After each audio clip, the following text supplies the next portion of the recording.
अजित पवारांची भाजपवर जोरदार टीका, जातीय तेढ निर्माण करीत असल्याचा केला त्यांनी आरोप। शरद पवारांनी पंढरपूरच्या जाहीर सभेत विजयसिंह मोहिते पाटलावर उठवली टीकेची झोड। मोहिते पाटलाला गाडून संजय मामा शिंदेना विजयी करण्याचे केले आवाहन। शरद पवारांनी केलं इंदिराजींच्या कामाचं कौतुक। लोकशाही टिकवण्याचं काम काँग्रेसनंच केलं, ज्येष्ठ पत्रकार कुमार केतकर। शहीद हेमंत करकरे यांचा भाजप लोकसभा उमेदवार साध्वी प्रज्ञा ठाकूर यांच्याकडून अवमान।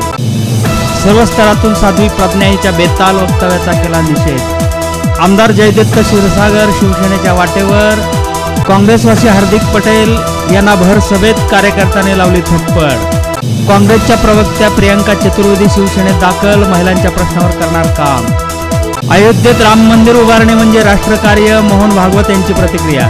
5 वर्षात कालबाह्य ठरलेले 1500 कायदे रद्द केले, नरेंद्र मोदी यांचे विधान। स्वार्थासाठी शरद पवार काँग्रेस सोबत, उद्धव ठाकरे यांची औरंगाबादमध्ये शरद पवारांवर टीका। गरिबी हटावचा नारा पुन्हा पुन्हा देताना काँग्रेसला लाज कशी वाटत नाही, मुख्यमंत्री देवेंद्र फडणवीस। अमित शहा गरजले, बारामतीत भाजपचे कमळच फुलेल, बारामतीची लढत मैत्रपूर्ण नसून मुळावर गाव घालण्याचा दिला सल्ला।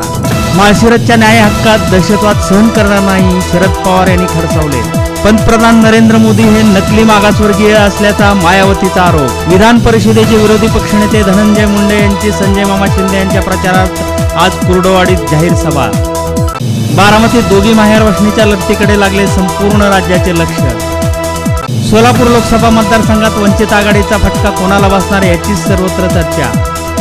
जातीपातीचे राजकारण करणाऱ्या काँग्रेस राष्ट्रवादीला रोका, शिराळा येथील जाहीर सभेत आदित्य ठाकरे यांचा घणाघात। शिवसेना पक्षनेते उद्धव ठाकरे यांची आज इचलकरंजी येथे जाहीर सभा होणार। ज्योतिबाच्या नावानं चांभलचा गजर करत महाराष्ट्रासह परप्रांतातील भाविक ही झाली स्त्रीच्या चरणी लीन। पुणे येथील सभेत राज ठाकरे यांनी केली मोदी व शहांची पोलखोल।